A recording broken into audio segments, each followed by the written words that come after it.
This program is proudly brought to you by the French American Heritage Foundation of Minnesota. We are 501c3 foundation.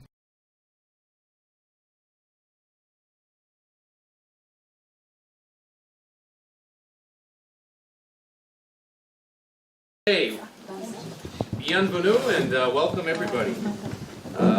Today we have, at least I have the pleasure of introducing this wonderful man to the left of me right here. His name is Charles Coulombe, and I'll give a description of his illustrious career up to this point. Born in New York City, Charles moved with his parents and older brother Andre to Hollywood, California at age 6. A product of LA's parochial schools, he attended college at New Mexico Military Institute and California State University Northridge, majoring in political science. After spending 3 years as a stand-up comic on the Sunset Strip in Los Angeles, Charles authored his first book, Every Man Today Call Rome, a look at the Catholic Church in America from an under-30 viewpoint. In 1990, some of his poetry was published in the White Cockade. Charles' work has appeared in more than 20 journals, including columns in Fidelity of Australia, Prague of London, Monarchy Canada, and Creole of Louisiana. A contributing editor and regular movie reviewer to the National Catholic Register, he has been a frequent contributor to such publications as Success, Catholic Twin Circle, Gnosis, Faith, and New Oxford Review. He is the author of The Pope's Legion, A Puritan's Empire, which is this book right here, and is recognized internationally for his in-depth knowledge of Vatican politics and influence in Catholicism in America and Europe.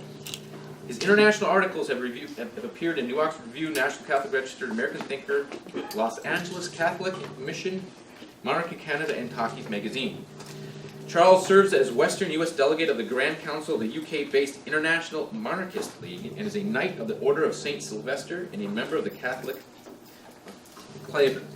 That's Peter Claver. Charles is also founding board member of the Los Angeles-based Queen of Angels Foundation, a Roman Catholic devotional society. As a child, he lived with his parents in a house owned by the TV psychic known as the Amazing Criswell, through whom he met the now famous filmmaker Ed Wood. So, without further ado, I present to you Mr. Charles Coulombe. Thank you. It's always difficult to begin anything after an introduction like that. I'm not quite sure who that man is, but he sounds very odd. No, seriously, as the late great Ed Wood Jr. used to say, life is a strange place in which to live. And then he proved it. I'm very, very glad to be here today, especially at this church, Our Lady of Lourdes, the very first church under that name in the whole world. And I'm also happy to tell you that I have had their tourtière before. So that's meat pie for those of us non-French speakers. And so if you get the chance, make sure you get some on your way out. It's really good. All right.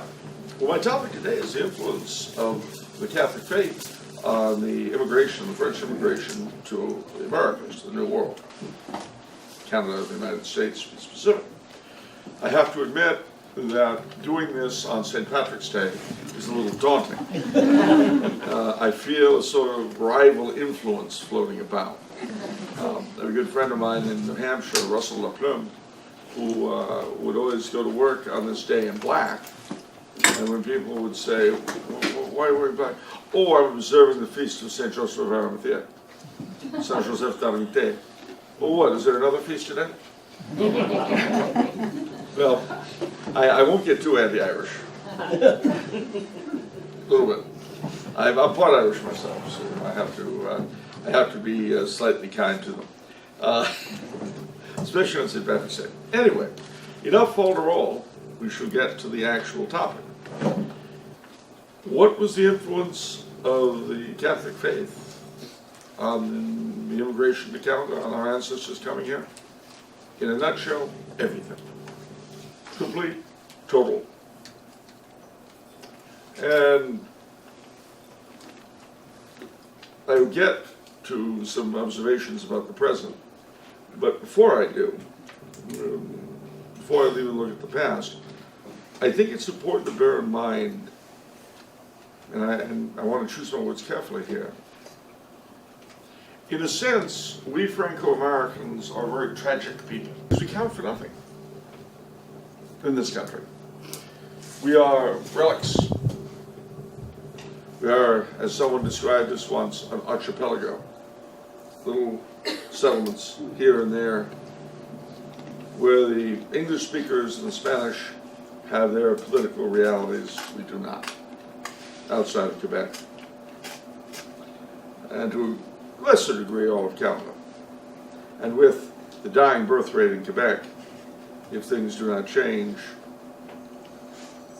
in a century will be a memory. That's not a nice thing to say, is it? No, that's not. I can't help it. But I'll explain why momentarily. Let's shed the gloom and doom of the present and fly back to the glorious past. And glorious it was. Firstly, I should, instead of greeting you as ladies and gentlemen, greeted you as cousins. They're all related. Each and every one of us in this room who have French-Canadian blood are related. We are the shallow end of the gene pool. That's not true if you're Acadian, by the way. If you're Acadian, the thing about the French Canadians in general, the Quebecois, is that we were recruited from all over France. Primarily the West, but Burgundy and Auvergne as well.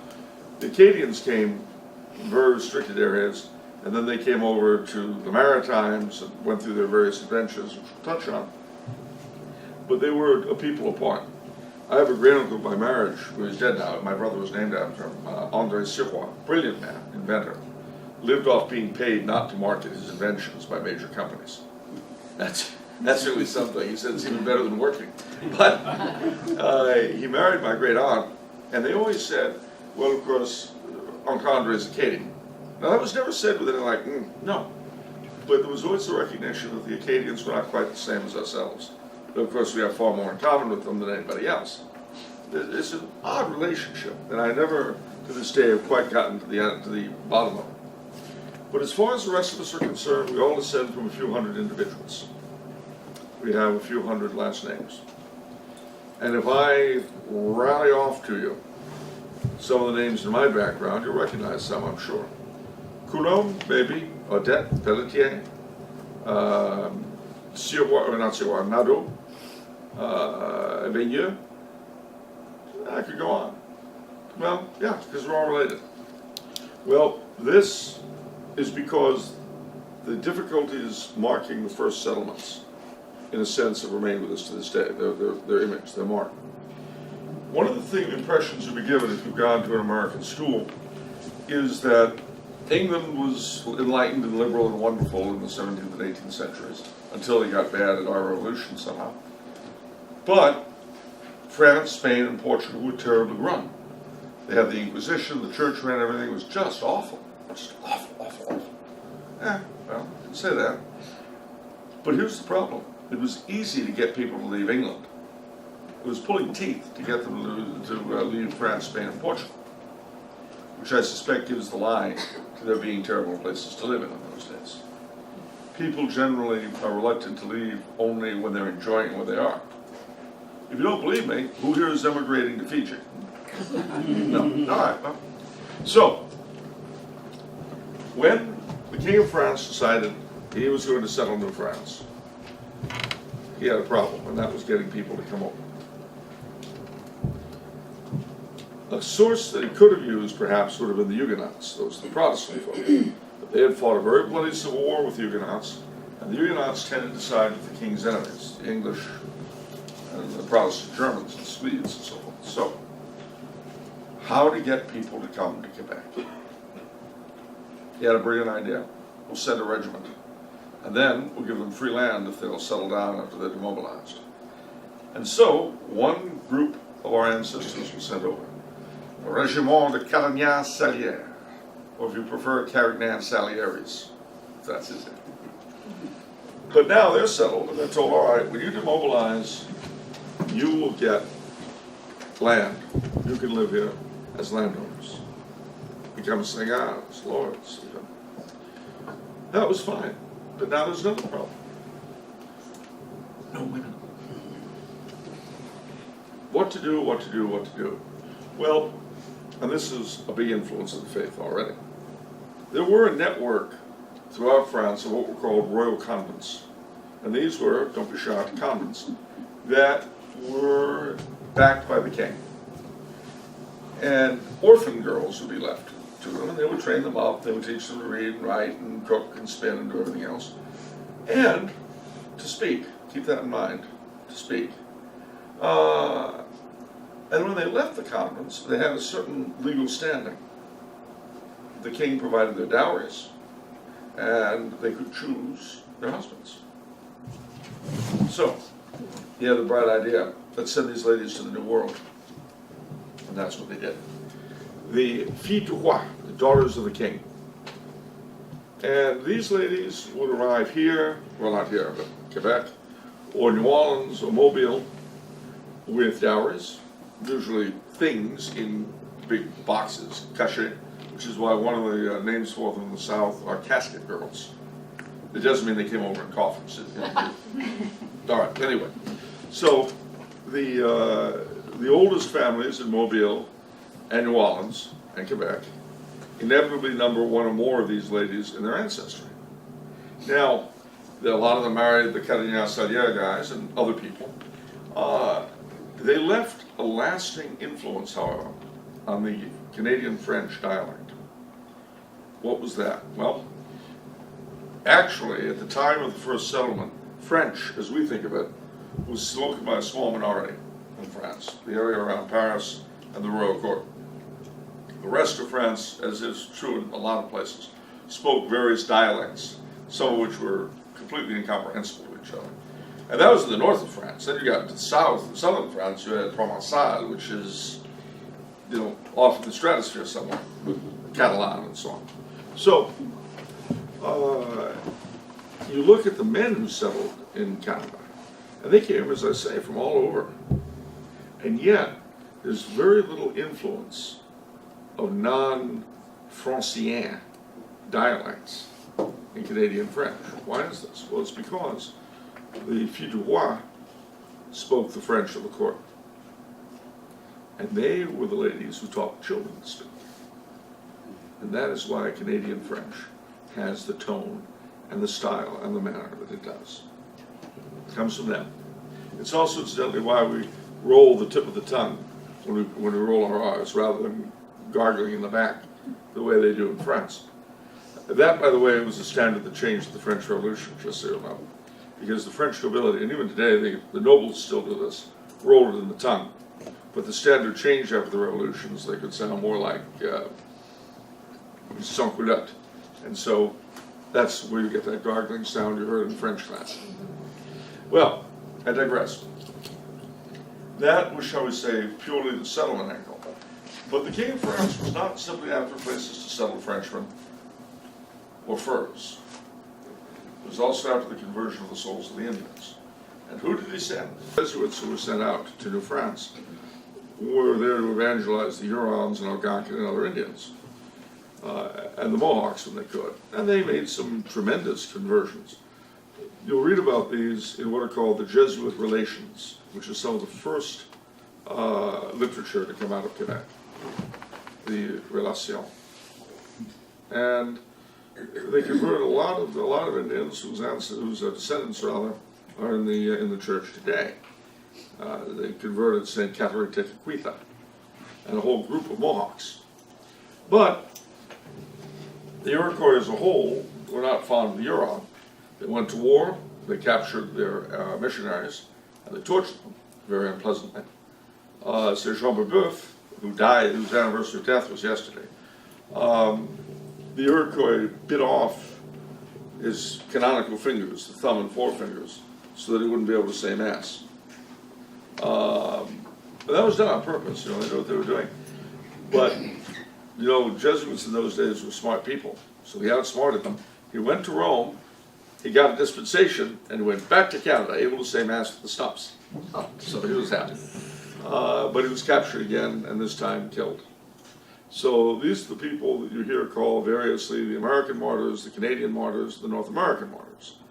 And they're 2 shrines to them up in Midland, Ontario, and in New York. But I digress. The thing about the French settlement, though, was that apart from missionaries and trappers and so on, the actual numbers of French settlers were always very small. They were concentrated, as you know.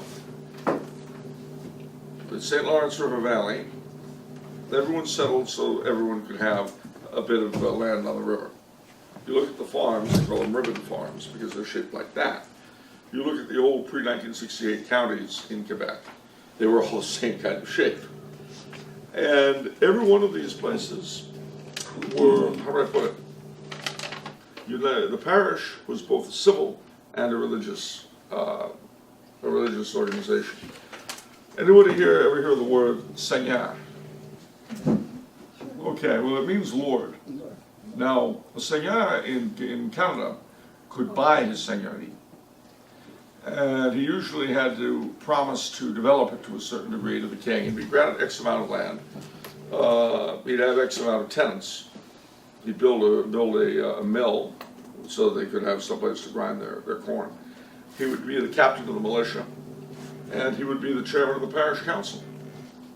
And once a year, he would go to Quebec and make obeisance to the governor. He'd do homage for his property. Sound feudal? Sound medieval? No, that's where it all comes from. But bear in mind, so the same things were happening in the English colonies in places like Maryland and Virginia. It was the common European manner of doing things. If you go up there today, you'll see from Quebec to Montreal is the Chemin du Roi, the King's Highway. If you come out, though, to California, and you go from LA up to San Francisco, you'll be on El Camino Real, the King's Highway. Then again, if you take the old colonial road from Portsmouth, New Hampshire to Savannah, Georgia, you'll be on the King's Highway. The different European kingdoms, shall we say, mirrored each other in a lot of ways, even after the Reformation. All right. Now, having said all of that, there were outposts of civilization in the hinterlands beyond Quebec. Detroit, heard of that place? Vincennes, Indiana. Kaskaskia and Cahokia, Illinois. St. Genevieve, Missouri. Green Bay, Wisconsin, La Bay, Prairie du Chien. And there was another place. Where was that? Was it the Mississippi? It was up somewhere. Mendota? Someplace like that, I don't know. But these were little isolated hamlets. And yet, because of the alliance with the Indians, they had nothing to fear. But they were not where the majority of French Canadians lived. They were very similar, though. They'd have churches, they'd have a few people. And then that was pretty much it. It was in the St. Lawrence Valley in the lower Mississippi where the bulk of French settlement took place. Now, what kind of lives did these people lead in relationship to their religion? What effect did it have on them? In a word, everything. As I've told you, the unit of local government was the parish. And the same man who was the captain of your militia regiment was also the head of your parish council. The Bishop of Quebec was one of the 3 leading officials in the province. The other 2 being the governor, who was really the military leader more than anything else, and the intendant, who was the civil leader. If you want to know what an intendant is like, you know our word in English, superintendent? Take away the super. That's the intendant was the executive officer, you might say, of the province. These 3 gentlemen, for anything to really happen, had to be more or less in agreement. If they weren't, you had problems. And then there was the Great Council, which brought together the more important people of the colony to advise the governor and the intendant and the bishop.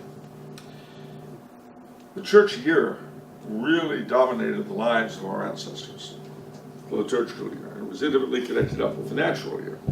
Again, it's very difficult for us to understand how they looked at things because our food grows in supermarkets. You know, well, yeah, where do you think food came from? It grows in supermarkets. happens. Then you don't have to worry about it. But our ancestors were dependent upon reality. And so they were, shall we say, constantly aware of the role of God in their lives in terms of good crops. Now, to give you a quick rundown on the, you might say, the French-Canadian year, which lasted into our own time, and some of us still have remnants even now in our own families. When does it start? It starts in Advent, November, the end of the harvest. You've got a number of interesting things going on, usually of a somewhat penitential nature. But the early French Canadians loved to party.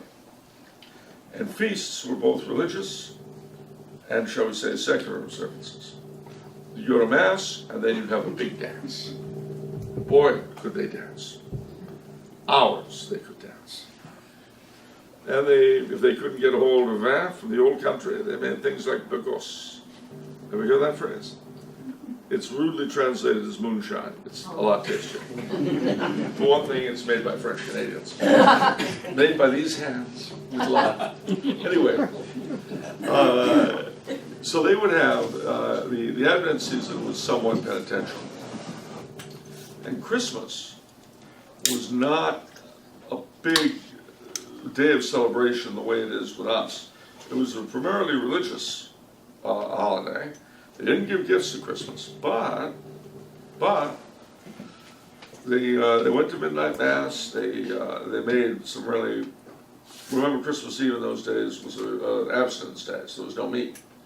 But Christmas Day was a whole other kettle of wax. And then, just to add insult to injury, there was the belief that if you wanted something on Christmas Eve, if you could be silent and say 1,000 Hail Marys, you would get your wish, whatever it was. But if you interrupted, you had to start again. Now, some people claim that this was a way to keep children quiet on Christmas Eve. We know that couldn't possibly be true. But it was a well-known belief. So the Christmas season, however, lasted the 12 days. The big celebration and gift-giving day was New Year's. And on New Year's Eve, every good French-Canadian father blessed his children. And that my own father did with us. Some of these things lasted a long time. And they blessed their children that they should have a good year. And there were songs that they would sing. A few of them are still here in the Midwest. The Guinanais. If you go down to Kaskaskia or St. Genevieve, you will find people going door to door, or Prairie de Roche. You'll find people going door to door on New Year's Eve, groups of people singing this song. You know, we greet the master and the mistress. And basically it's like souling in England, like so many of these things, like Las Posadas in Mexico. It's a door-to-door thing asking for goodies. And, good people gave goodies, bad people wish they had. But that the Guinanais is still performed in a few places here in the Midwest. Not in Minneapolis, St. Paul, but never mind. So that was New Year's. The Epiphany was a huge day. The Day of the Three Kings, who in some places were the ones who brought gifts. And it was one of the, there was so many family customs, so many particular things were done for the Epiphany. It really almost outshone Christmas in some ways. It was that big. All right, so that's over. That's over. We are now coming into Carnival. Now, again, I should mention before I do, the very last gasp of Christmas was a feast day called Chandeleur. Anyone know what that means? Yep. Chandeleur. The candle. Candlemas. Candlemas. And the blessed candles were used, the candles blessed on Candlemas were used all the rest of the year for all sorts of things. If anyone were dying, those were the candles you put out for them to have the last rites with. If you had a hurricane or a terrible snowstorm or if there was anything going on, if the Indians were rumored to be attacking, you lit the candles. So the chandelier, and of course, I don't know if you've ever seen it, but it's a beautiful mass anyway, with the procession and so on. Amazing thing. So at any rate, Carnival comes. Now, today, when we think of Carnival, or Mardi Gras, we think of the version you see in New Orleans, which is not as French as you might think. And that in the French Quarter is the least French.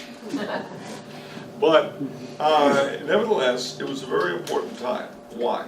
Because they kept Lent very strictly. Now, what did keeping Lent strictly mean? Well, it meant you ate one meatless meal a day and a small snack, a collation. Not two, like some of you older people remember, who lived after 1917. No, one. This was, if you were a heavy worker of some sort, you could get away without that. But otherwise, Lent was heavy duty. No eggs, no butter, no meat. It was tough stuff. So it all had to be et before Lent began. And boy, was it ever. That was why Carnival was such a riotous singing and dancing kind of time. Now, having eaten up all this excess food, Lent begins. But bear in mind that Lent is also the time, spring, which is actually very bad food-wise. So you're doing the planning. So in a sense, the two things balance each other out. There was a lot less food to eat, and you couldn't eat it if there had been. So it works out. The 40 days of Lent pass. Then comes Holy Week. Now, I don't know if you ever heard them, but our ancestors composed music for the church, and folk music, as you might say. And they composed in particular cantiques for Good Friday about the crucifixion of our Lord. And these things, gosh, you hear them if you know what they're singing, the tears will go flowing. They were amazing. Because, and this was really the whole point of the liturgical year, they radically identified with, on Good Friday, with the crucifixion of Christ.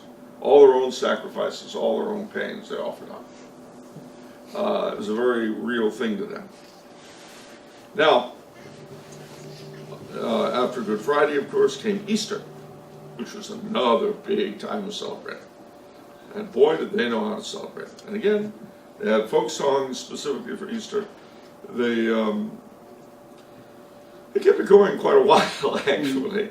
But shortly after Easter, work begins again, in the sense that you've got the long summer. In the midst of the long summer, what do you have?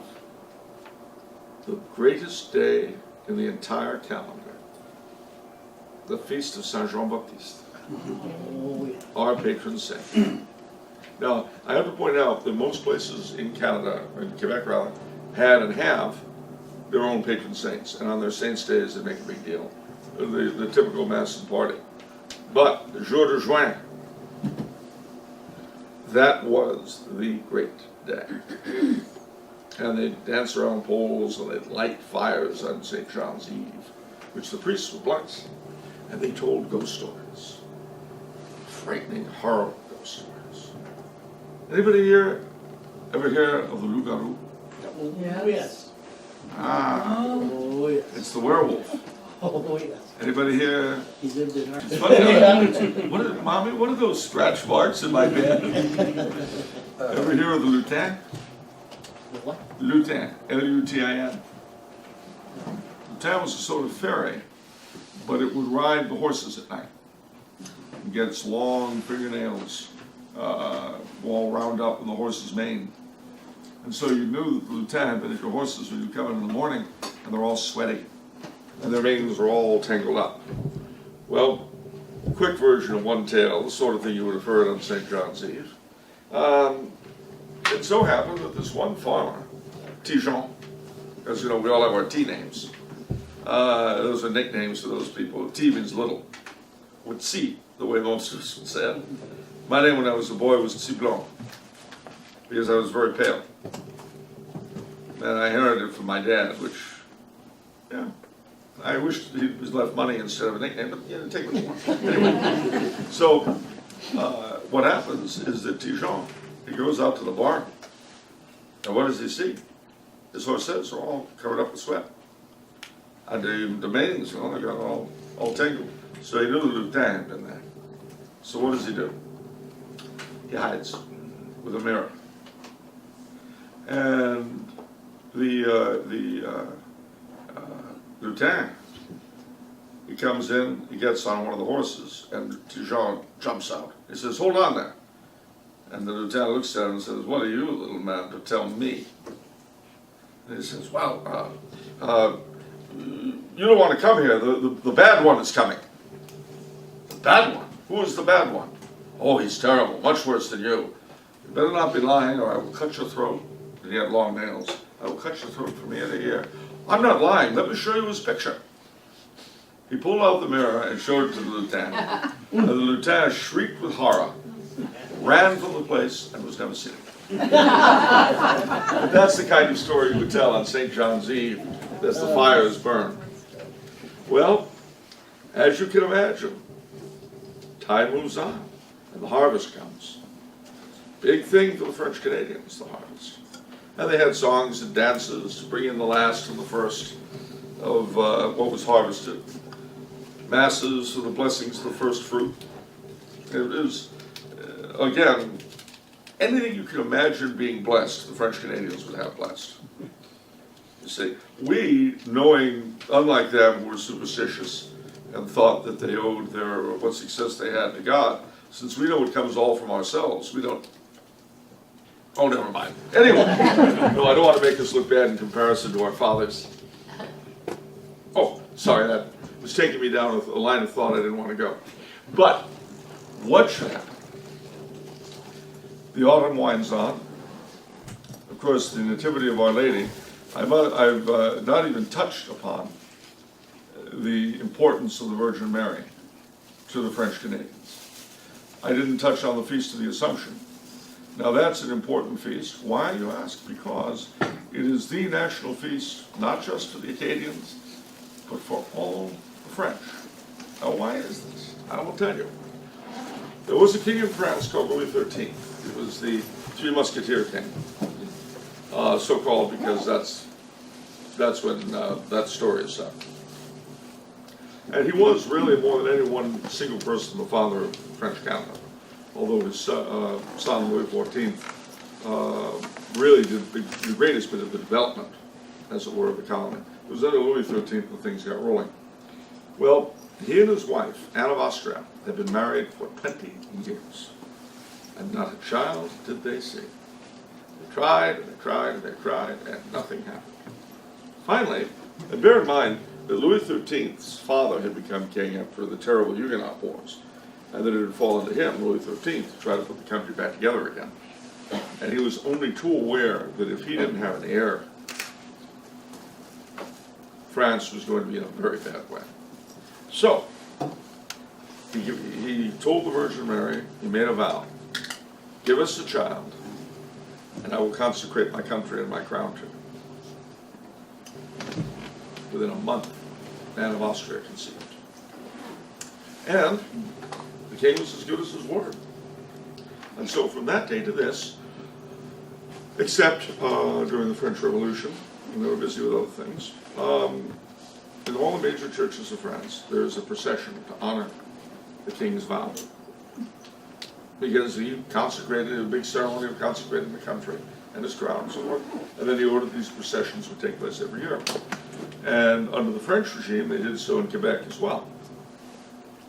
The Assumption is the real national day for France, not Bastille Day.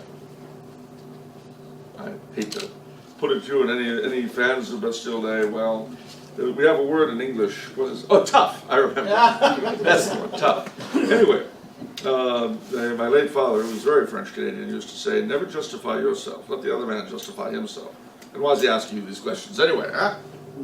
But seriously, the autumn goes along, and now we come to a very important time. They didn't have Halloween, but they had Toussaint. And Toussaint, that's All Saints. And after Toussaint, Jour de Mort, All Souls. What would you do on All Saints? Would you go trick-or-treating? No.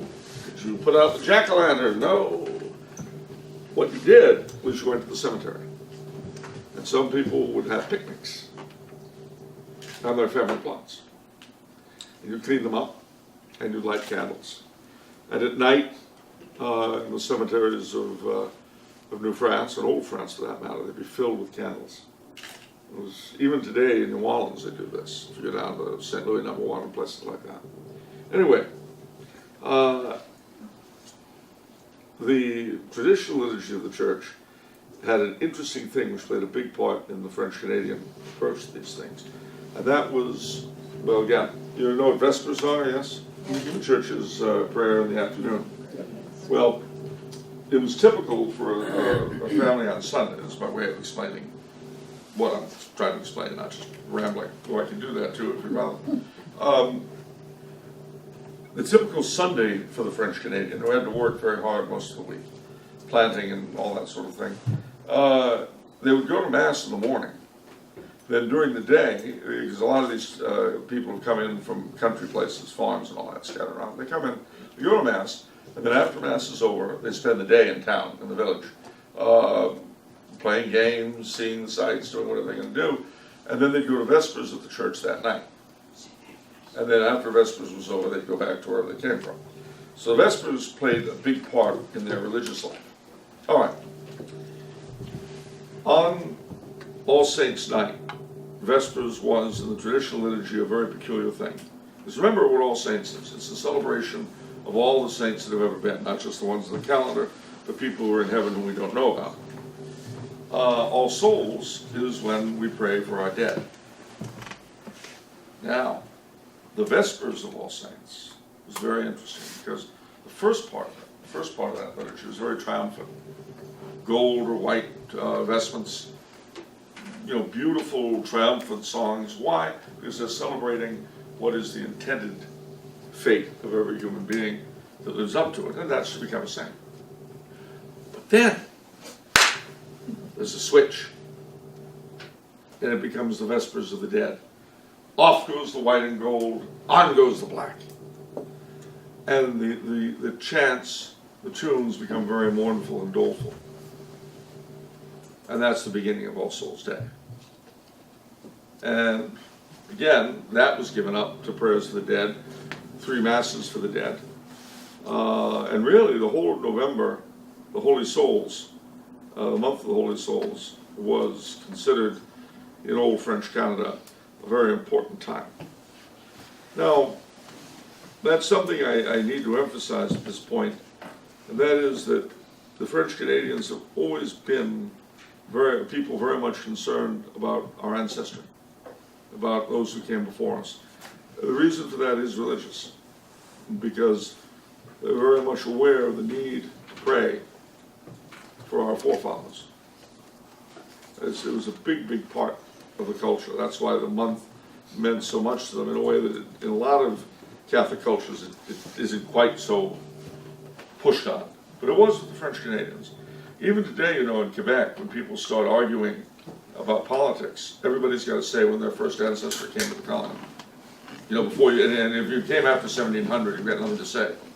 Well, that is a survival, that attitude is a sort of secularized survival of what I'm talking about.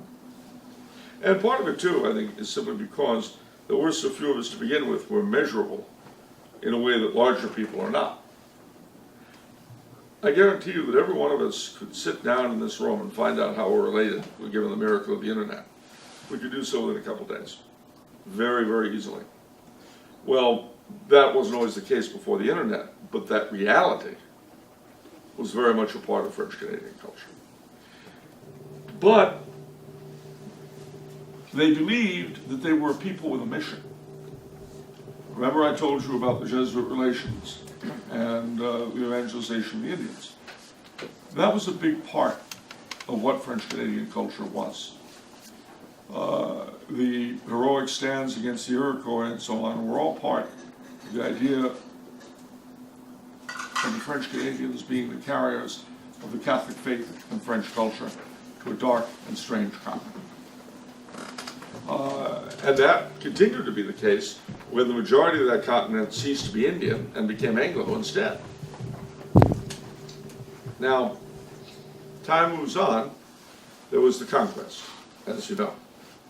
The plains of Abraham, our fathers were defeated, and the English won. And from that time to this has been a primarily Anglophone continent.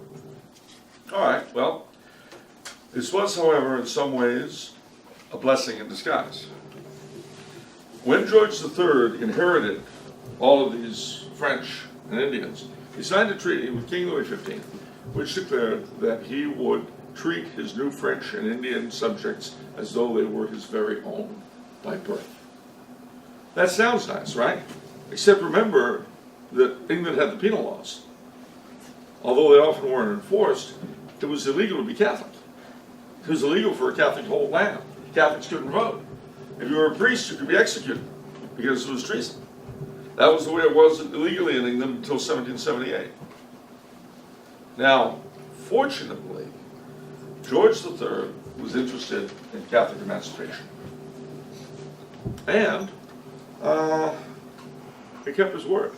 He gave us what was called the Quebec Act. Has anyone ever heard of the Quebec Act? One person. Well, it's important that you know it because it's what made us who we are. It gave us our freedom, religion, and laws. But remember that the people to our south, who had been our hereditary enemies for over a century, were at that time having their own troubles with the king. The same king who favored us, they didn't like that happening. Because I don't know how to tell you this, ladies and gentlemen. If these people are your hereditary enemies, you're theirs. Yes, it's true. It's true. And so they hated our stinking guts. And the idea that the Catholic faith would not only be legal, but established in Canada, and that the boundaries of the province would include all the French-speaking villages of the Northwest. That's why they expanded it, because you had Vincennes, Cahokia, and what's that place, Mendote? That, you know, that place. All of that drove them nuts. They called it one of the Intolerable Acts, and it is denounced in the most Orwellian terms you can imagine in the Declaration of Independence. You're looking at me, what? Really? Yeah. If you read the Declaration, one of the things it attacks the king for is suspending the free system of English laws in a neighboring province. That neighboring province was Quebec, and those were the penal laws, ladies and gentlemen. To call them the free system of English laws, well, I guess a lot depends on how you define free. But this very much upset the Congress that had gathered in the States, in the colonies. So this Continental Congress sent off 2 letters. And now, with the year of our Lord, 1775, one was sent to England, and one was sent to Quebec. The one to England was an appeal to the people of Canada. The people of England, rather. And what it said was that this terrible king of yours has established to our north that religion which has bathed your islands in blood.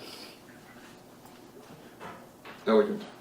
They sent another letter to the people of Quebec that said, even though we have different religions and so on and so forth, we have the same shared love of freedom, and surely our religious differences will not keep you from joining us in our great crusade for liberty and stuff. Unfortunately for the Continental Congress, Bishop Briand of Quebec got both letters. And when Benjamin Franklin and an American priest named John Carroll came to Canada to try to get the French Canadians to join the rebellion, Bishop Briand excommunicated Carroll. Now, does anyone know what John Carroll went on to become? Bishop of Baltimore. Have you ever thought it funny that he had to go to London to be consecrated a bishop instead of Quebec, where there was one? You wonder why that is? It's because he was excommunicated in the Diocese of Quebec. He couldn't set foot.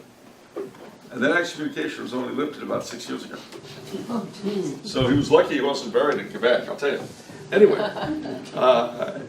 that was followed by the American invasion of Quebec, headed by Benedict Arnold and General Montgomery. Well, while they were besieging the city of Quebec, the rest of the St. Lawrence Valley between Quebec and Montreal and up from Lake Champlain was governed by an American military governor, a New Hampshire Yankee by the name of General Worcester. Well, he probably wasn't the best man for the job. For one thing, he outlawed the Mass. You know, there was a certain amount of cultural insensitivity. You know, people were going to their safe spaces. It was terrible. But as a result, General Worcester would be used by French Canadian mothers to frighten their children for over a century later. You know, you be good, and General Worcester going to get you. And then, of course, as you can imagine, suddenly the Americans found they had no supply lines. And they had to go back to the United States very quickly, and they did. Well, this was a big part of the formation of the French-Canadian national character, this experience. And a few years later came the French Revolution. This was horrific in Quebec. I mean, words do not adequately express how the French Canadians felt about the murder of Louis XVI. There's an interesting thing. If you see pictures of St. Louis IX, painted from about 1793 to 1825 in Quebec, they have the face of Louis XVI. That's a very, very common motif. And that's one of the ways they always know if a painting of St. Louis was done at that time. It looks like Louis XVI. It was always done on purpose. The Martyr King. Well, that further solidified their connection to the British monarchy. Didn't mean they liked Anglo-Canadians necessarily. But it began to be seen in French-Canadian historiography that the conquest did have a certain providential character to it, because we were saved from that. And the old joke in later years that French Canadians would use to tease Frenchmen were, yes, we're the French who didn't murder our king. Usually said in response to nasty comments about our accent. Just so you know. I don't want you to think that I've had this experience myself personally, but, and by the way, I should tell you, this is apropos of nothing, one of the innumerable unpleasant French Canadian nicknames for the Metropolitain is, and we'll see if any of you catch this, un chute-poule. Chute-poule. You know how the French of France say you? To the French Canadian imagination, it looked like a hen about to lay an egg. Chute-poule. Get it? Chute-poule. So, if ever, you lay on chute-poule, well, that means, oh, so I can't make fun of Joal. All right, fine. I don't care. Anyway, in case you're curious, Joal is a nickname for the urban slang in Montreal. Yeah. And you know what it's supposed to mean? Horse. Yeah, cheval. Cheval. So how you get Joal out of cheval, I leave to you to imagine yourselves. I'm not going to help you. But anyway, so you've got the War of 1812. Terrible thing comes. The Americans decide they're going to finish the unfinished job. They invade. Now, how do I say this nicely? Because I'm a loyal American, I've served in our armed forces and so forth, but I have to admit that one of the things as an historian that grates on my nerves is our occasional, or now being American, not French Canadian, our occasional arrogance. They thought that there would be no trouble marching up the old Conqueror's Road to Montreal. And I gotta tell you something, ladies and gentlemen, even the name of that thing, the road from Albany to Montreal, whoever called it the Conqueror's Road was a cruel person. Because, you know, at different times, French armies came south, English and American armies went north. All Phil, we're gonna win the war. And then they'd come back tattered in pieces, whether they were French or American. So calling it the Conqueror's Road is just being nasty. But nevertheless, that's what they call it. So the Americans marched up the Conqueror's Road, and they went right over the border. There's no opposition, and they didn't think there would be. There were only French Canadians up there. And then they outran their supply lines. And then all of a sudden, there were French Canadians everywhere. And they were in a town called Châteauguay. And they never came back. That was one of the great triumphs of French Canadian arms, the Battle of Châteauguay. And de Salaberry was our commander on that day. He was he'd been born just after the conquest, served in the British Army against the French revolutionaries, and then came back to Quebec and ran part of the militia. And he was the victor of Châteauguay. Oddly enough, though, in case you think it's just a question of how wonderful the French Canadians are, the two other columns that were sent to conquer Niagara and, what's now Windsor, they didn't do well either. The Americans invaded Canada with the intention of seizing it, and it was a complete mess. I will admit, though, I don't know how to tell this, ladies and gentlemen, I enjoy teasing. It is a French-Canadian trait. I was at the Battle of Queenston Heights in Toronto, which is one of the great, for the Anglo-Canadian, it's one of the great formative battles of that war. Because you had French-Canadians, you had Anglo-Canadians, you had Irish-Canadians, Scots-Canadians, Indians, and British regulars. And they all got together and defeated the Americans. So it's kind of an expression for them of Canadian nationality. So I went up to the park ranger and I said, you know, putting on my best, thickest American, I said, listen, I'm from the States, I'm from LA. Why do they call it the War of 1812? And he looks at me and he says, well, it began in 1812. I said, well, no, that's not what happened. He goes, what? Well, you see, you British were stealing our men on the high seas. We asked you to stop, so you burned Washington, and then we beat you at New Orleans. But that was all in 1813, 14, 15. Why do they call it the War of 1812? So I'll tell you, I've never really seen people get this angry. He turned red like a beet. And before he could say another word, because I know I was going to have my head handed, I said, sir, it's okay, I'm teasing. I had an ancestor at Châteauguay with the Salamidi. And he said, oh, thank God. He says, if I have any more of you Americans that stupid, I'm going to kill myself. Anyway, the point of the story, though, is that the War of 1812 did sort of solidify the French-Canadian national stance. Now, what was that stance? And it's important for us to know because here in the Midwest, the settlements were all generally colonial era. But a vast migration of French Canadians was going to go down to the mill towns of New England. And when they went down with a particular ideology, which had developed over these shared experiences of religion, crown, and yet being ruled by people who you owed something to, you felt you owed it to them, and yet also they're alien at the same time. There's another experience, and that was the adventure of the Papal Zouaves. This was the crowning moment, in a sense, in French-Canadian history. In 1860, the Papal States were threatened by people like Garibaldi and Cavour, riffraff like that. The Pope sent out a call for volunteers, and they came from all over the world to form a unit called the Papal Zouaves, but a big chunk of them were French-Canadian. And that adventure, going to Rome to fight for the Pope, put a big, big mark on our history and on our culture. All right, out of all of this mix emerged a particular ideology. It was called, are you ready? La survivance, the survival. And la survivance was expressed through three means. La foi, that's the faith. La langue, which is the language. And les mœurs, which is the customs, the mores. Now, starting about 1870, a huge wave of French Canadians came down to New England. My great-grandfather came down and entertained them, sung and danced man, entertained the mill workers. Well, down they came. And they came to a very alien environment where the faith was hated, and what there was of it was run by Irish. You know what they're like. Sorry, that came out wrong. It was a very peculiar and frightening setup. Well, what happened?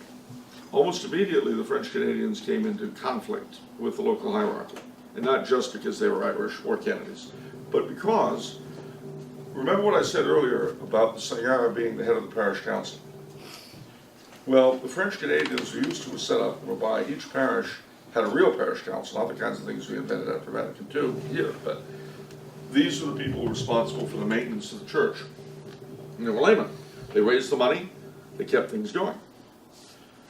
But these people get down here, and they had Irish and a few other kinds of priests who were everything, who just ran the show.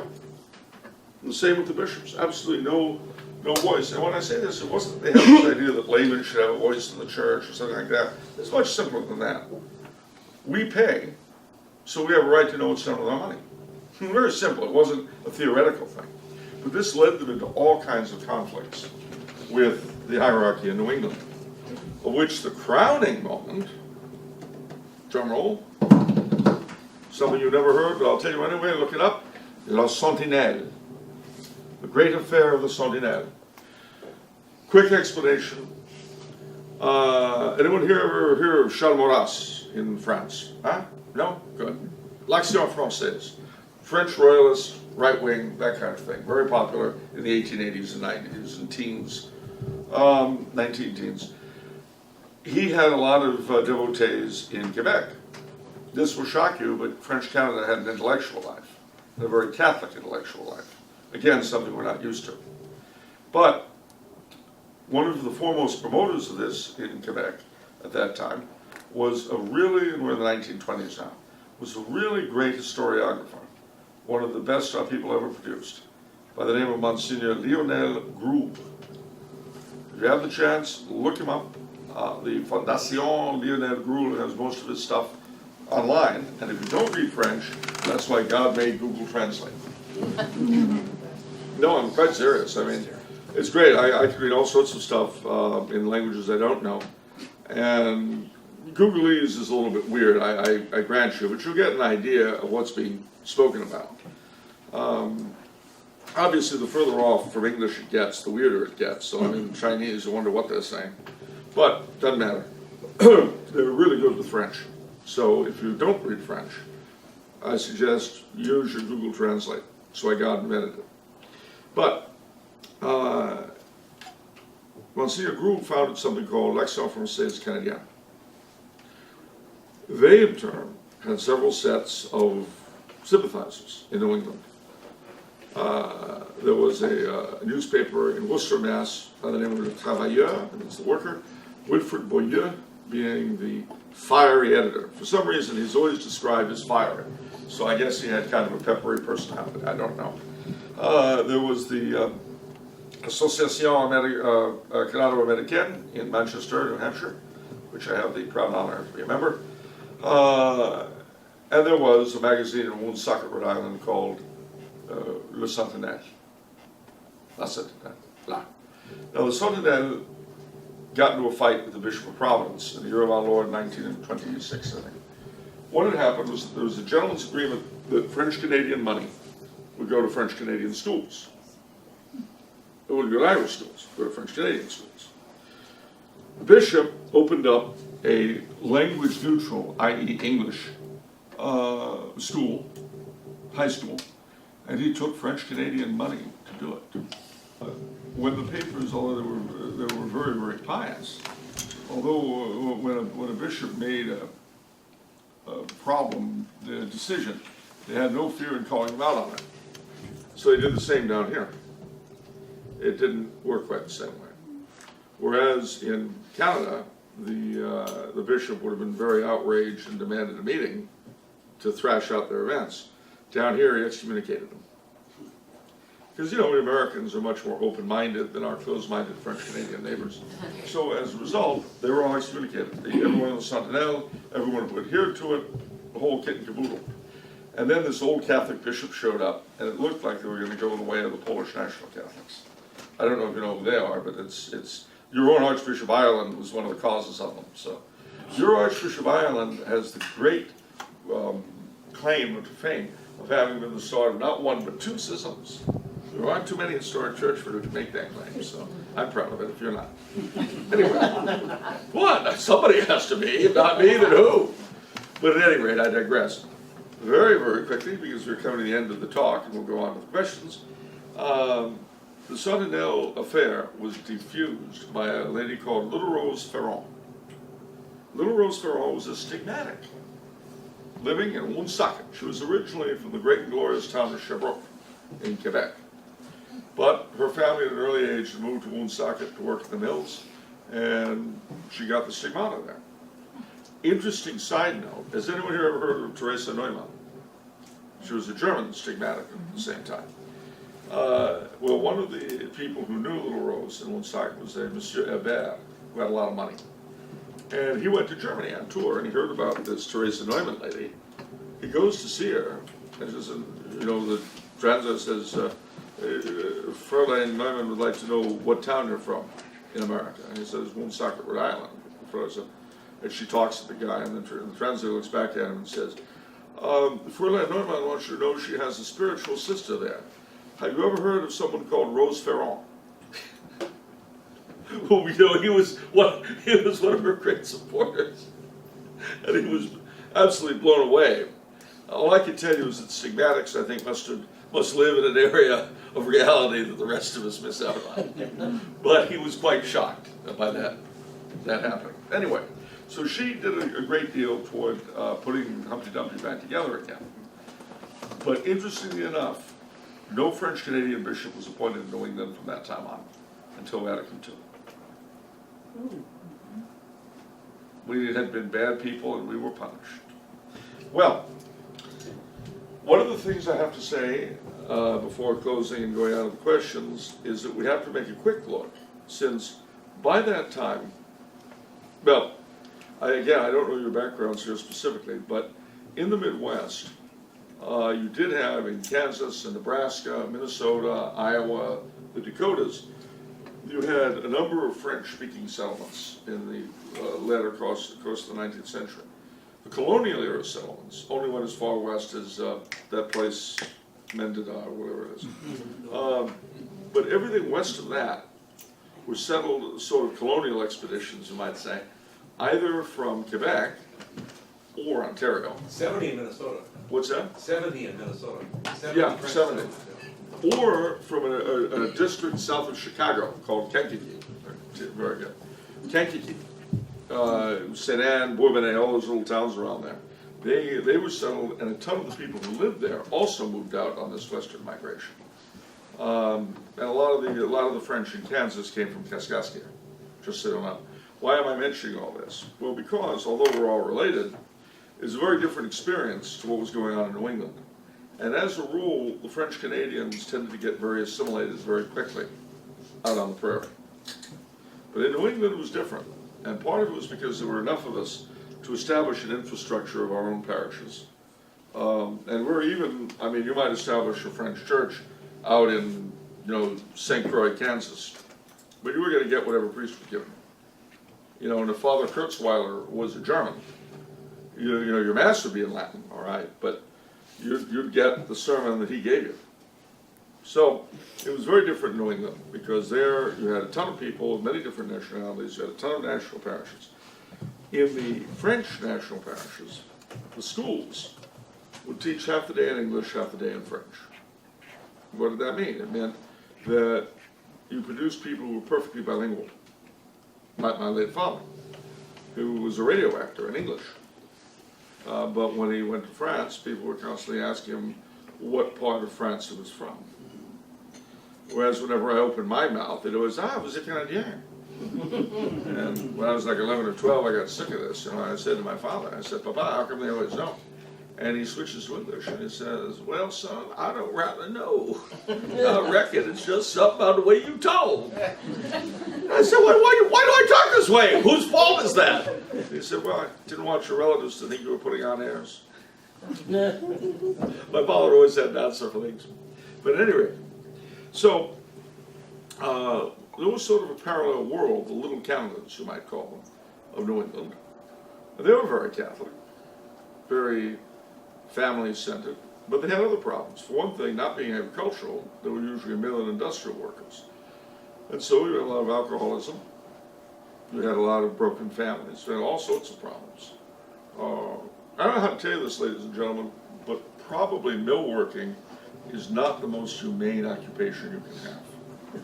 So if one day your grandchildren come home and say, Grandpa, I want to be a mill worker, try to discourage that. my advice. I know a few of you are annoyed. I want my kid to be a mill worker. All right, great, good luck. But it did manage to produce several interesting literary people, of whom I had the honor to know slightly as a child. And who was that? Jack Kerouac. Jean-Louis Kerouac, who was Breton. And in a way, Kerouac is important for us. Why? Because in a very short time, all that came to an end. In Quebec, you have the Quiet Revolution, where we went from producing people like Brou to Justin Bieber Trudeau. It's a hyphenated name, Bieber Trudeau. Have you ever seen them together? No. So, you know, his father, the Pierre Elliott, who my father always pronounced his name as Pierre Elliott Trudeau. I wanted to emphasize the Scots thing. They took Quebec from what it had been to what it is. No birth rate, no faith, no nothing. But dying people. That's what the Quiet Revolution really did. There was a lot of yap at the time. We're becoming more adult. We're joining the 20th century. But what they failed to remember is, what was the 20th century? It was the age of the concentration camp and the nuclear bomb. If adopting the mores of the period is that, then you slit your throat. And effectively, that's what Quebec did. What happened down here was different. With us, when Vatican II came, a number of things happened. The Mass went out of Latin and into the vernacular. But what was the vernacular usually? It was English. And so, you went from Latin Masses and French sermons to English Masses and English sermons. And the dioceses of New England in the early 70s made it a very definite part of their policy to Americanize the French Canadians. I suppose my great-grandfather would have said, "That's really great, Bishop. Why don't you do it at your own expense, huh?" And the result? The end of the school system, the defection of innumerable people from the faith, and now what you see in New England, not just with us, but with everyone, is a church in free fall. Churches close all the time. Usually what they'll do is they'll take 2 or 3 ethnic parishes that are very beautiful, one sort of half-ugly Irish parish, close the ethnic parishes, keep the Irish parish together. You know, and of course in the diocese pockets, the bank accounts of the closed parishes. But this, I'm exaggerating slightly, but this is looked at case to case to case as success. As success. All I can tell you is that enclosures and losses of success, well, it's a scale of judgment that I really don't understand.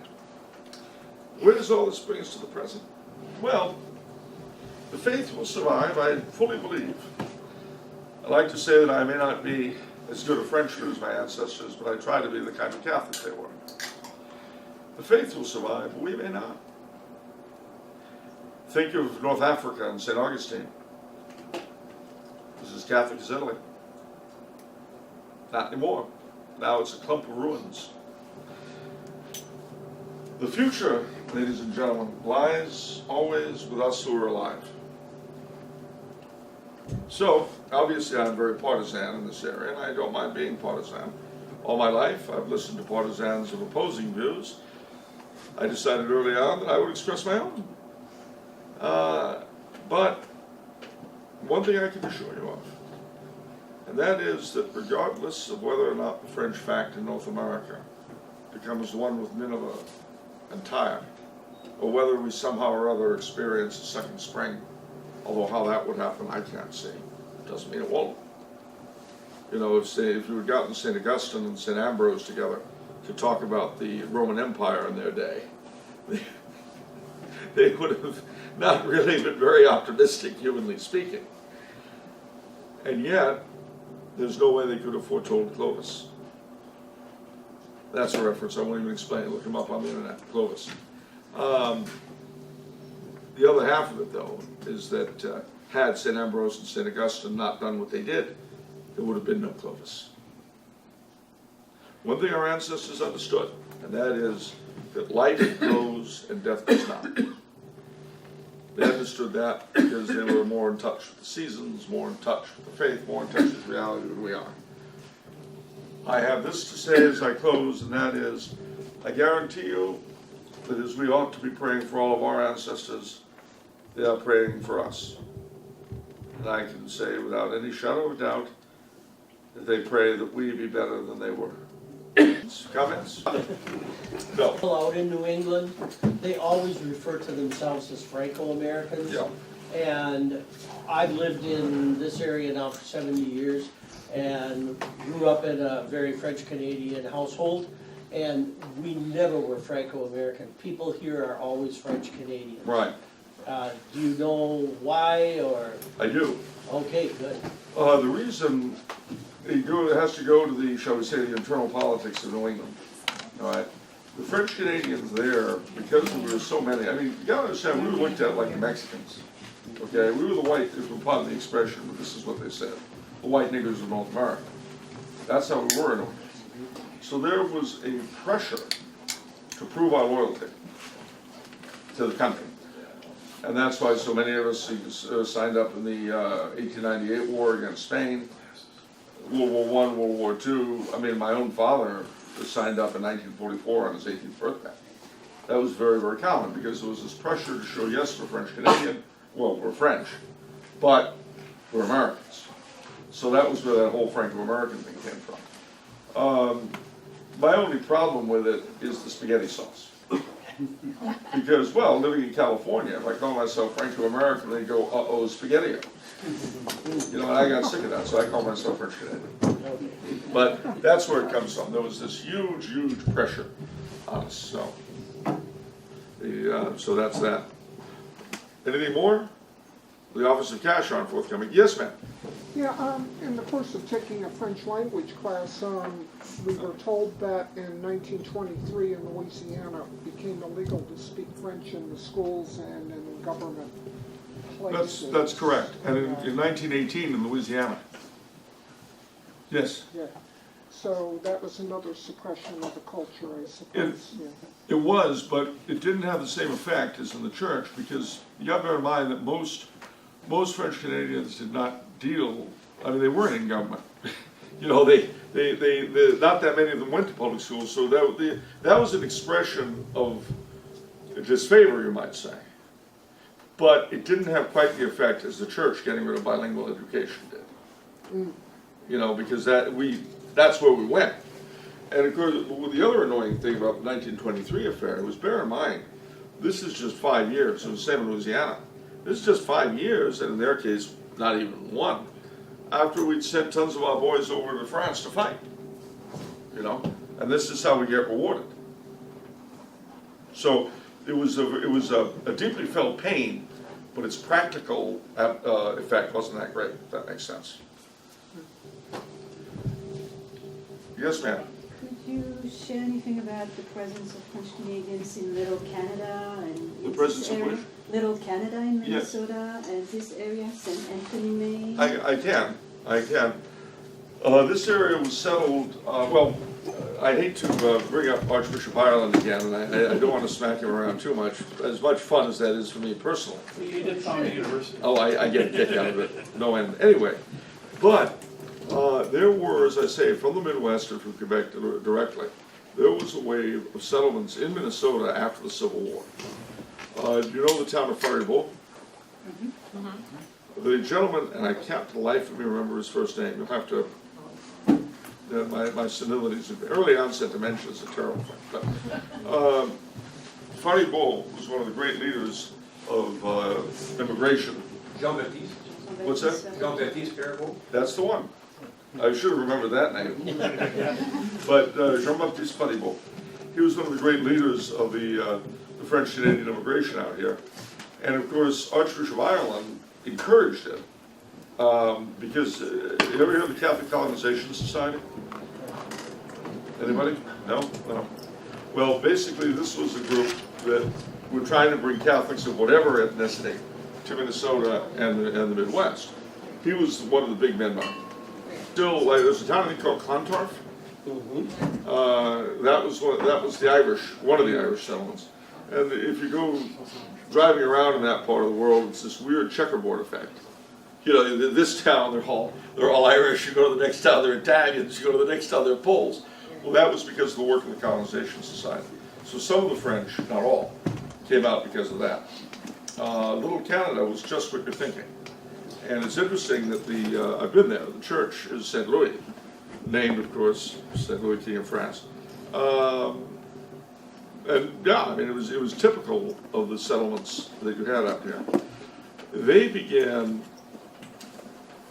I would say that the French language began to really die. Like in Indiana, it was almost gone by 1901 in Vincennes or Vincennes. But out here, certainly in western Minnesota, it was still spoken a lot in the 40s and 50s. So, I mean, every area was different, and for reasons you'd have to study to find out. I don't know. Yes, ma'am. Just as an aside, Jean-Baptiste Valley's home is actually in Mendota. I'm sorry? He's in Mendota, his house. Yeah. Jean-Baptiste Valley, so he visited his house. I'm giving you a hard time. I've actually been there. And I've seen the church, the old church. That's where we live. Yeah, it's beautiful. Yeah. The gentleman in the corner. How do you explain the Lies. very few French Canadians who have been involved in politics? Have been North born. America. Oh, I think there are a number of reasons for that. One of them is that Franco-American culture laid a great stress on practicality, on doing things. Doctors, lawyers, those are the top men other than priests. Politics, it wasn't an area that we just weren't interested in. For one thing, when we came down, you had two possibilities. The Democratic Party was run by the Irish, all right? We didn't like them, they didn't like us. So most French Canadians became Republican in southern Massachusetts area. But there really was no place for us in that party either. So we were kind of betwixt and between. You know, a little story I'll tell, which, it's not a pleasant one, but it kind of epitomizes. Bear in mind that by the time we came down, New England was run by the Irish. And there was no real room for us. Well, my late great-grandfather died in 1933. He was an actor and a writer. I've inherited the, shall we say, the internal politics of New England. All right. The French Canadians there, because there were so many, I mean, you gotta understand, we were looked at like the Mexicans. Okay, we were the white, if we're part of the expression, but this is what they said, the white niggers of North America. That's how we were in New England. So there was a pressure to prove our loyalty to the country. And that's why so many of us signed up in the 1898 war against Spain, World War I, World War II. I mean, my own father signed up in 1944 on his 18th birthday. That was very, very common because there was this pressure to show, yes, we're French Canadian, well, we're French, but we're Americans. So that was where that whole Franco-American thing came from. My only problem with it is the spaghetti sauce. Because, well, living in California, if I call myself Franco-American, they go, uh-oh, spaghetti. You know, I got sick of that, so I call myself French Canadian. But that's where it comes from. There was this huge, huge pressure on us, so. So that's that. Anything more? The Office of Cash aren't forthcoming. Yes, ma'am. Yeah, in the course of taking a French language class, we were told that in 1923 in Louisiana it became illegal to speak French in the schools and in government places. That's correct. And in 1918 in Louisiana. Yes. Yeah. So that was another suppression of the culture, I suppose. Yeah. It was, but it didn't have the same effect as in the church because you got to bear in mind that most French Canadians did not deal. I mean, they weren't in government. You know, they not that many of them went to public schools, so that was an expression of disfavor, you might say. But it didn't have quite the effect as the church getting rid of bilingual education did. Mm. You know, because that's where we went. And of course, the other annoying thing about the 1923 affair was, bear in mind, this is just 5 years. It was the same in Louisiana.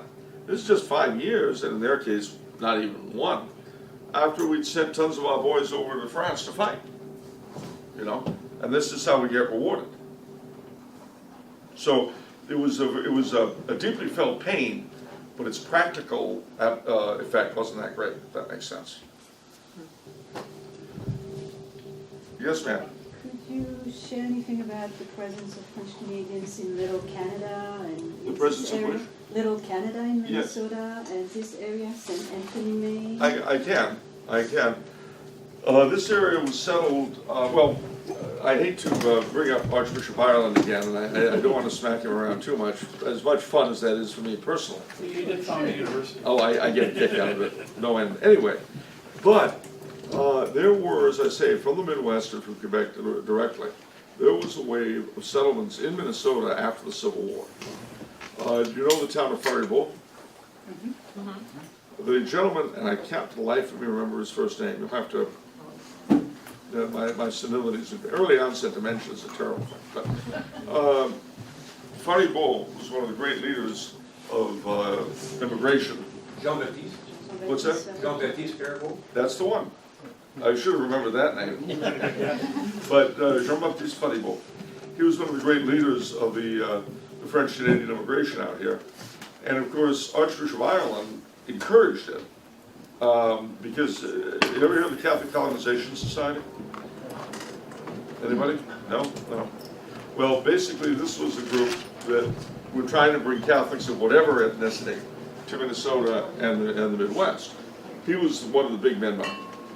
So they would bring Irish, Czechs, Italians, Poles, French, anybody they could get their hands on, and bring them out here. There was still, there's a town called Clontarf. That was the Irish, one of the Irish settlements. And if you go driving around in that part of the world, it's this weird checkerboard effect. You know, this town, they're all Irish. You go to the next town, they're Italians. You go to the next town, they're Poles. Well, that was because of the work of the Colonization Society. So some of the French, not all, came out because of that. Little Canada was just what you're thinking. And it's interesting that I've been there, the church is St. Louis, named, of course, St. Louis, King of France. And yeah, I mean, it was typical of the settlements that you had up here. They began, I would say that the French language began to really die. Like in Indiana, it was almost gone by 1901 in Vincennes or Vincennes. But out here, certainly in western Minnesota, it was still spoken a lot in the 40s and 50s. So, I mean, every area was different, and for reasons you'd have to study to find out. But I don't know. Yes, ma'am. Just as an aside, Jean-Baptiste Parish home is actually in Mendota. I'm sorry? He's in Mendota, his house. Yeah. Jean-Baptiste Parish, he lives in his house. I'm giving you a hard time. I've actually been there. And I've seen the church, the old church. That's where we live. Yeah, it's beautiful. Yeah. The gentleman in the corner, you had your hand up. What did you? How do you explain the Lies. very few French Canadians who have been involved in politics? Have been in born. North America. Oh, I think there are a number of reasons for that. One of them is that Franco-American culture laid a great stress on practicality, on doing things. Doctors, lawyers, those are the top men other than priests. Politics, it wasn't an area that we just weren't interested in. For one thing, when we came down, you had two possibilities. The Democratic Party was run by the Irish, all right? We didn't like them, they didn't like us. So most French Canadians became Republican in southern Massachusetts. But there really was no place for us in that party either. So we were kind of betwixt and between. You know, a little story I'll tell, which my late great-grandfather died in 1933. He was an actor and a writer. I've inherited his monetary skills. He made a lot of money and he spent it. So he bought a whaling mansion on Bedford's Water Street, as it was then, little widow's walk. And he had a car. This is in the depths of the Depression. Nobody had cars. My grandfather did. And when he and my father, my grandmother and my father and aunt would go to New York, because he'd perform, they'd take the Fall River line to go there for the season, and they kept a house in New York, which for a French Canadian from New Bedford was just unbelievable. But he died, 1933. Now, their church in New Bedford was called Sacré-Cœur, where thankfully we were able to bury my father from in '96. It's gone now, so I'm glad we got it while the getting was good. But anyway, so Pepe dies in 33. Very little money left behind. So away goes the car. My grandmother has to take in boarders to keep the house. She falls back on bookkeeping, which she had some background in, as a livelihood. It was really tough.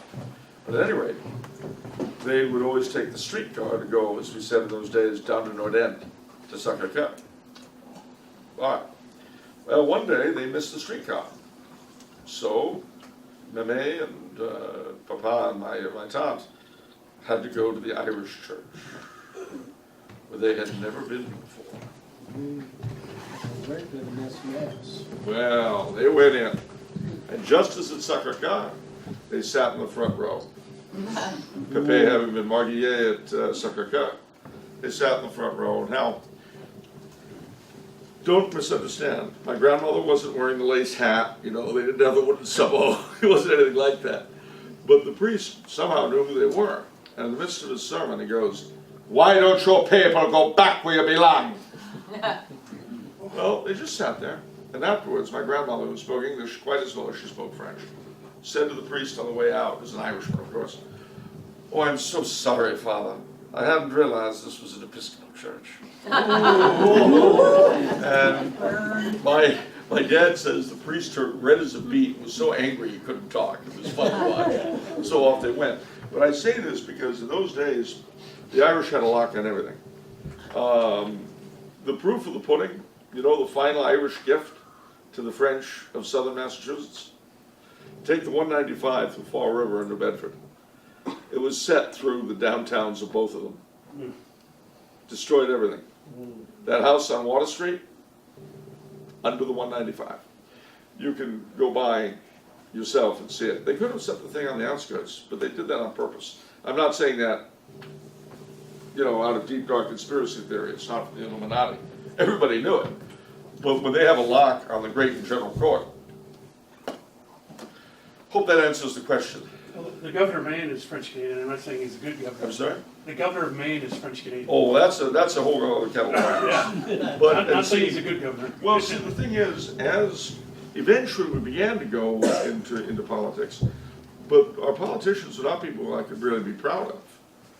I mean, Gravel from Alaska, Gravel, and then of course my personal favorite, Saint-Germain from Rhode Island, who, man, you're talking about crooked. My only consolation when I realized what kind of a man he was, my dad says, "Well, he's from Rhode Island." You know, that some things trump ethnicity, you know. But the funny story, this isn't really apropos much of anything except that my dad's best friend growing up in New Bedford was a gentleman called Eddie Denise. Now, Eddie was Portuguese, and he became an attorney, and he ended up as district attorney of Bristol County and Queens County, which is Martha's Vineyard, or Dukes County, rather, which is Martha's Vineyard. One day in 1972, there was a terrible accident in Martha's Vineyard. And Bobby Gentry wrote that song, you know, Little Teddy Kennedy drove off the Chappaquiddick Bridge. Well, a slow burn here. It's true what they say about Minnesota. That's great. But seriously, I don't want to tell you that old Eddie took Kennedy money to shut things down early. I don't want to tell you that. Right. So what I will tell you is he suddenly had enough money to buy a radio station and a hotel and a restaurant. And my dad never spoke to him again. So, I don't know. But at any rate, the politics of New England, I love New England, don't get me wrong. I've just written a guidebook on it. I love New England, the tips of my toes. But its politics are as horrible as you can imagine. And the one thing, they love to look down on the South for having crooked politics. But see, one thing Southerners don't have that New Englanders do is sanctimony. You know, sanctimony. Whereas a Southerner tips the till and robs you. He's going to see, boy, see what I'm doing? See my hand in your pocket, around your wallet. Yeah, see, you're getting robbed, and I'm doing it. You understand? That's the price of 2 minutes. All right, but the New England politician would be doing the same thing. Say, oh, it's all for your own good, dear. Oh yes, it's for you, really. And that's, you know, give me the Southerner every day. I mean, jeez, just. But that too kind of contributed to the French Canadian apolitical thing, because it was so crooked in New England, and it was such a loaded game of dice. Not that that's a bad thing. I don't want to go on record as opposing people who cheat. I'm a Californian, and I'll be punished for having a view if I get home. All right, any other questions? What about our French heritage in Minnesota here, you know, with Father Hennepin, Father Gautier? Well, here, as in so much of the Midwest, Genevieve, you had explorers, you had missionaries, but they came and went. And you had certain areas of settlement that are heavily French, but they're small, and they're just not the majority. I mean, I've been to the cities here a number of times, but I've actually been to the airport a lot more. Because years ago I used to take Northwest Airlines all over the place, and when I would do that, we always ended up here at the time.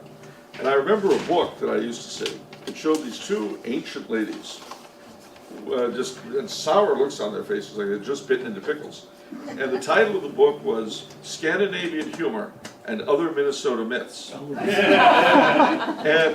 you know, if you're an inveterate Garrison Keillor listener, as I was, before he became a non-person, you know well, he's been removed, airbrushed out of the picture. He never existed.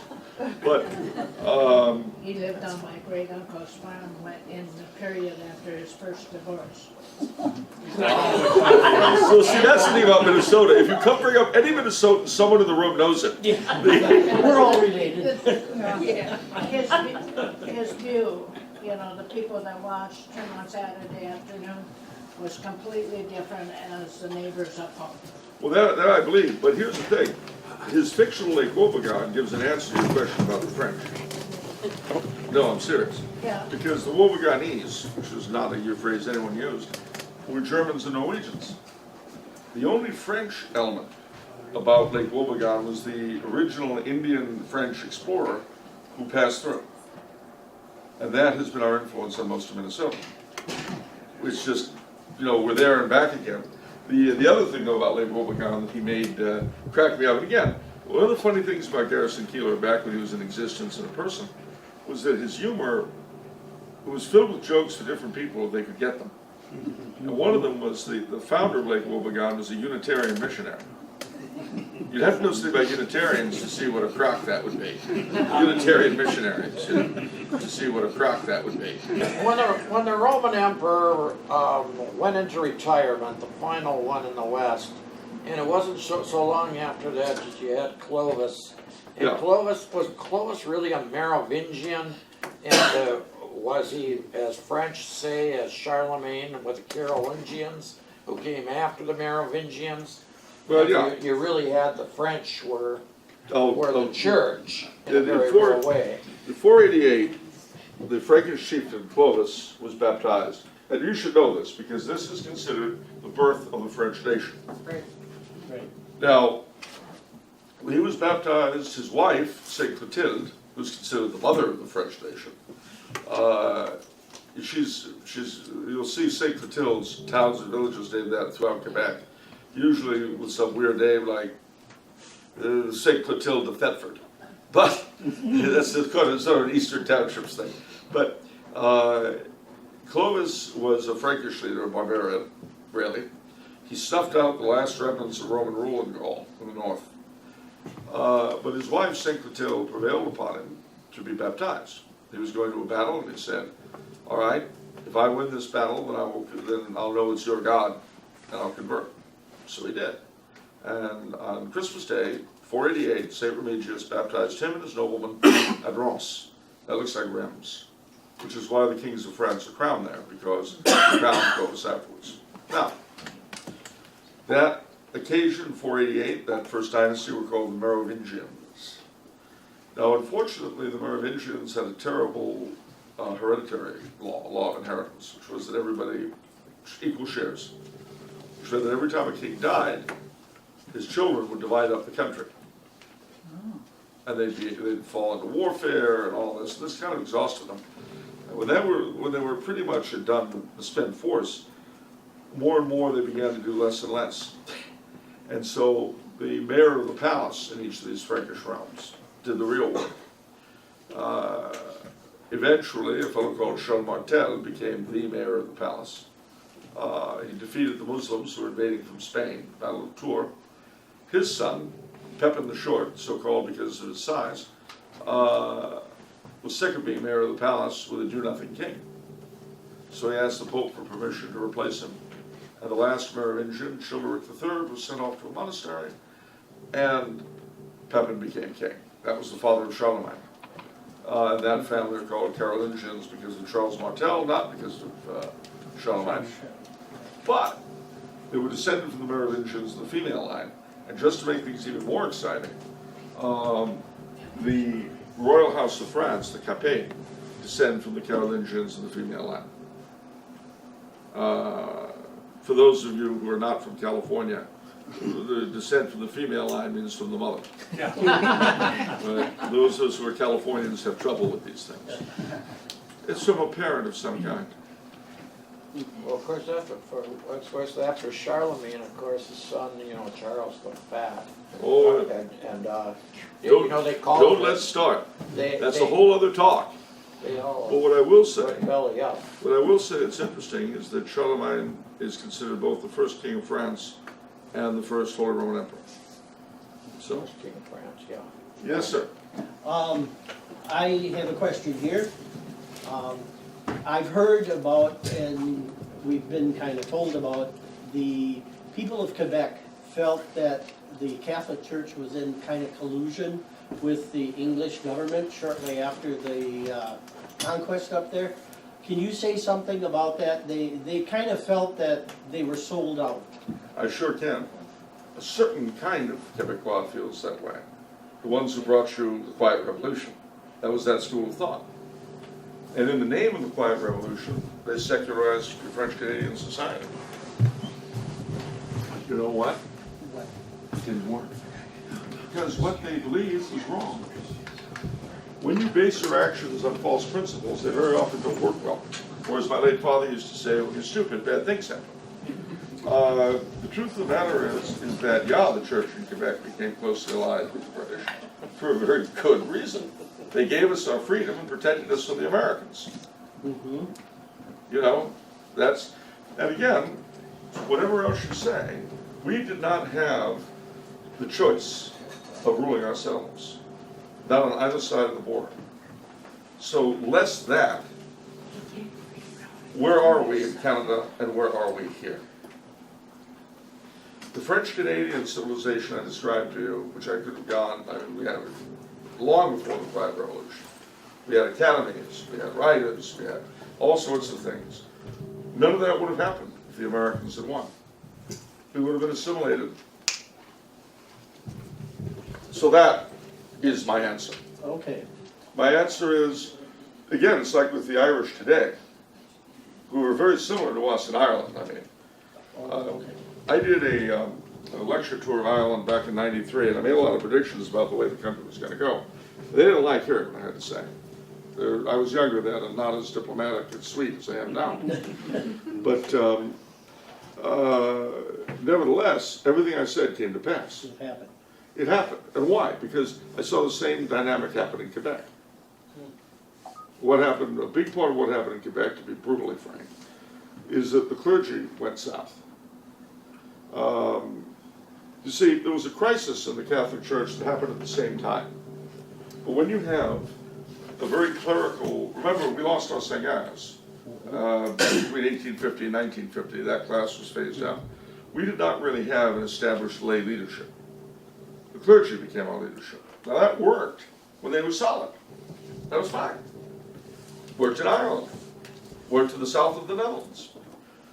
But the great crisis of self-acceptance and worth and all that, one of the things you find from clerics of that era today is that they're still very much with Peter, Paul, and Mary.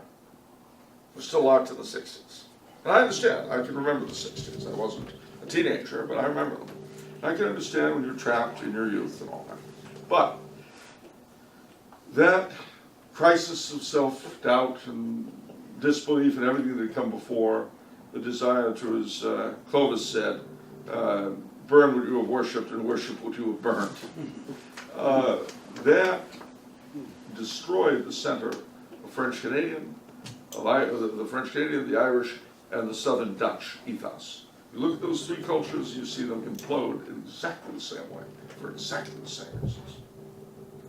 But so you're not supposed to notice because you're not supposed to compare. And in any case, if you're a good Catholic, you never look at things as they are. You keep smiling. That's what I do. But no, honestly, so that school of thought is very popular today in Quebec. Fortunately, it has a lot less of a hold on a lot of the younger people. Because again, it's very trapped in the 60s. The song came out back in, 4 or 5 years ago that I really love, and I recommend you hear it. You know, when you get away from me and you can safely millennialize.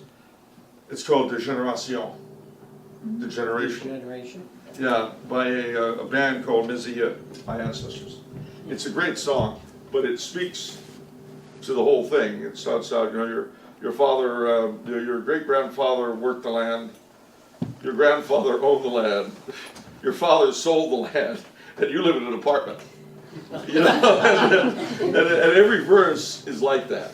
Okay. It's one of the things, and I have to say, ladies and gentlemen, that I do love, regardless of the opinions of the people involved or anything else, I love about French Canadian discourse is that it's got this bite to it. It's really great to hear. I mean, anyway, well, that's why Trudeau was so effective in Parliament, in Ottawa. Not Justin Bieber Trudeau, but his dad. Right. Because he had that French Canadian snap, and his poor sleepy Anglo opponents, they didn't have that. Yeah. You know, and it was almost painful because you agree with the Tory, but Trudeau would always make him look like a fool. You know, again, it has nothing to do with the content. It's all the manner, but it was fun to listen to. Well, the reason I ask that is because my great-grandparents and grandparents came down from Quebec in the 1880s. Yeah. And they were extremely religious. And all of their children and grandchildren, I mean, it was, you know, extremely, it was rosary every night on the floor, you know, everybody kneeling on the floor, and then the blessings on January, New Year's. Yes, New Year's blessing and all of that. And they were very devout as compared to what I hear from Quebec now. Oh yeah, You know, I mean, it's still more devout. I'm from Wisconsin, but they're still more devout over in Wisconsin than they are up in Quebec. well, no, that's The French true. Canadian. That's true, and I mean the Quebec, it collapsed very, very quickly. And of course, I'll tell you a funny, sad, interesting tale. You know that Canada, of course, is a monarchy, and the Queen of Canada, the Queen of Great Britain, is the Queen of Canada. And she, in turn, on the advice of the government, which means the Prime Minister chooses him, appoints a Governor General to represent her in Ottawa. And in turn, a Lieutenant Governor is appointed in each province. Now, the Lieutenant Governor of Quebec in the year of our Lord, 1966, was a gentleman called Paul Comtois. And Paul Comtois was a very accomplished man in private life and political life. And then he became Lieutenant Governor of the province, represented the Queen, very impressive fellow, very devout. And the houses that these people live in are generally called Government House in Canada, around the Commonwealth. There's nothing to do with the government housing project. That's but one night in 1966, a fire broke out in Government House, Bois de Coulombe, the French called it. And Paul Comtois ushered out his guests and the servants and got them out of the house. And then he ran back in to rescue the Blessed Sacrament from the chapel. Well, he was killed. And when they got to him, he had gotten to the pyx, pulled it out of the tabernacle, and he put it under him. He was a big man. You wouldn't believe this, but some French Canadians eat. He was a big man, and the flames had sheared off his arms. But he had got, the Blessed Sacrament survived, because he was so big. His body was all blistered and all that, but he succeeded. And the fact that he had put it under him, it was obviously from the way his hands were put, that was the way he'd gone down. And he got down that way because he knew he wasn't going to be able to get out the door, so he just... I've always said that Quebec died with Paul Comtois.